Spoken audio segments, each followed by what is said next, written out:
O Ministério da Economia tenta a aprovação da reforma tributária no Brasil. Alguns especialistas defendem que o atraso na aprovação da reforma pode dificultar a recuperação econômica do país em 2021.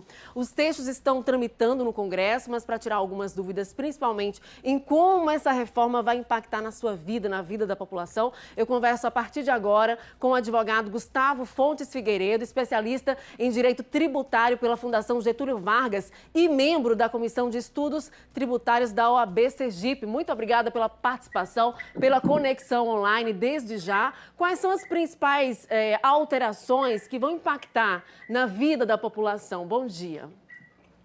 Bom dia, Tamires. Como é que vai?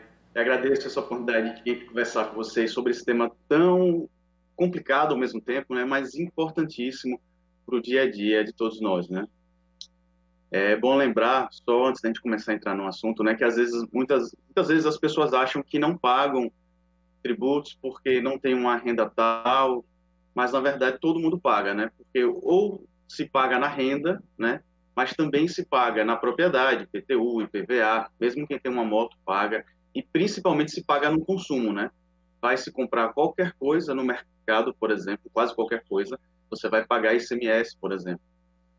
E aí, já entrando no nosso tema, antes é importante a gente lembrar, tá? Que para você ver como é complexo esse tema, na verdade, não existe apenas uma proposta de reforma tributária. Existem cerca de 3 propostas que já estão mais ou menos desenhadas. E essas propostas estão competindo entre si, o apoio, para ver se alguma delas irá prosperar mesmo, tá? Então, uma dessas propostas é a chamada PEC 45, a proposta de emenda constitucional número 45. Tem a PEC 110, que é mais conhecida hoje como o projeto do chamado Simplifica Já. E uma terceira proposta, que é a proposta efetivamente encabeçada pelo atual governo, ok?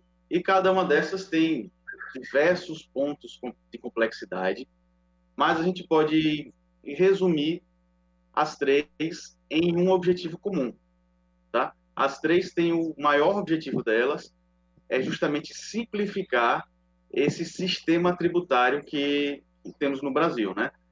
Para se ter uma ideia da complexidade do nosso sistema tributário, não se trata apenas da carga tributária, né? Obviamente que quanto mais se paga, o contribuinte não vai ficar satisfeito, vai ficar muito satisfeito. Mas não se trata apenas do quanto se paga, mas mesmo como se paga.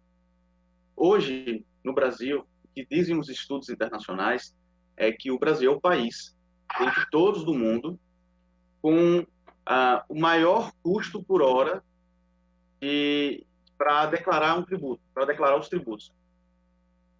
Uma empresa chega a gastar cerca de 1.950 horas por ano, 1.950 horas, apenas para apurar, ou seja, para saber quanto tem que pagar e fazer esse pagamento, e aí cumprindo uma série de regras no meio do caminho que as legislações municipais, estaduais e federais determinam, né, chamadas as determinadas obrigações acessórias, ok?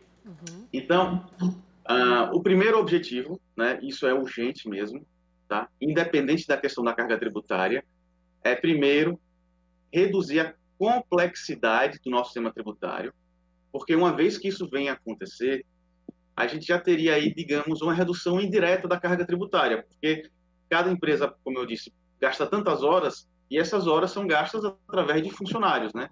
Contadores, advogados, pessoal de RH, administradores.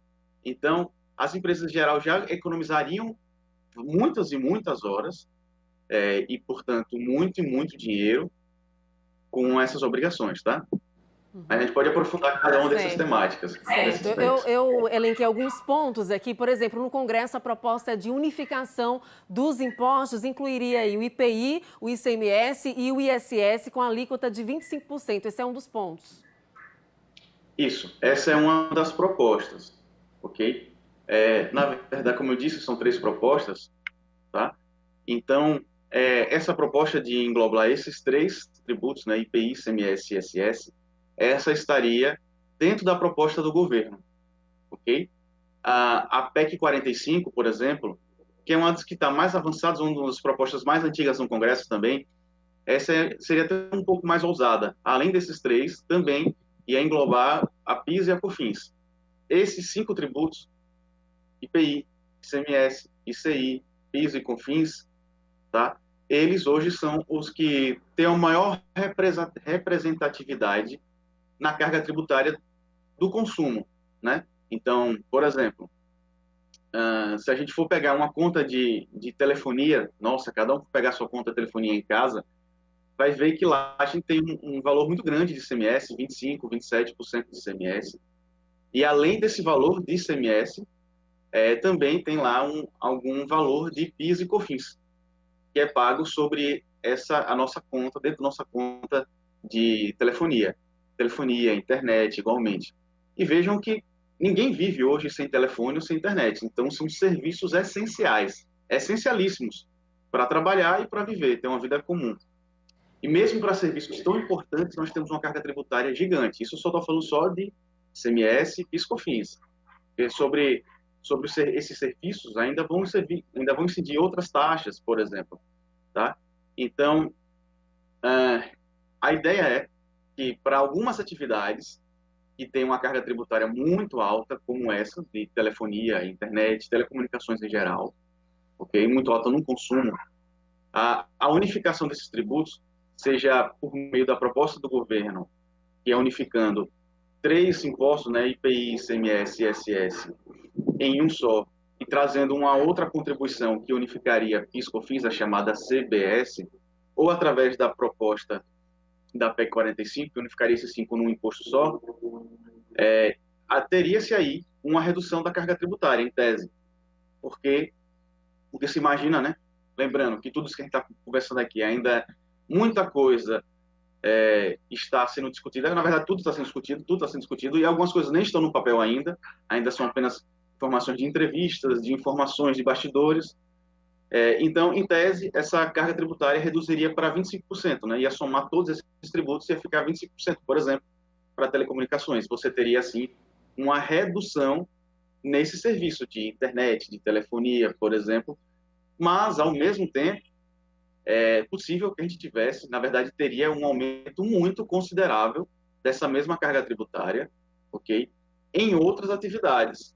E aqui vamos citar, por exemplo, atividades que mais crescem no Brasil, no mundo. São as atividades de serviços.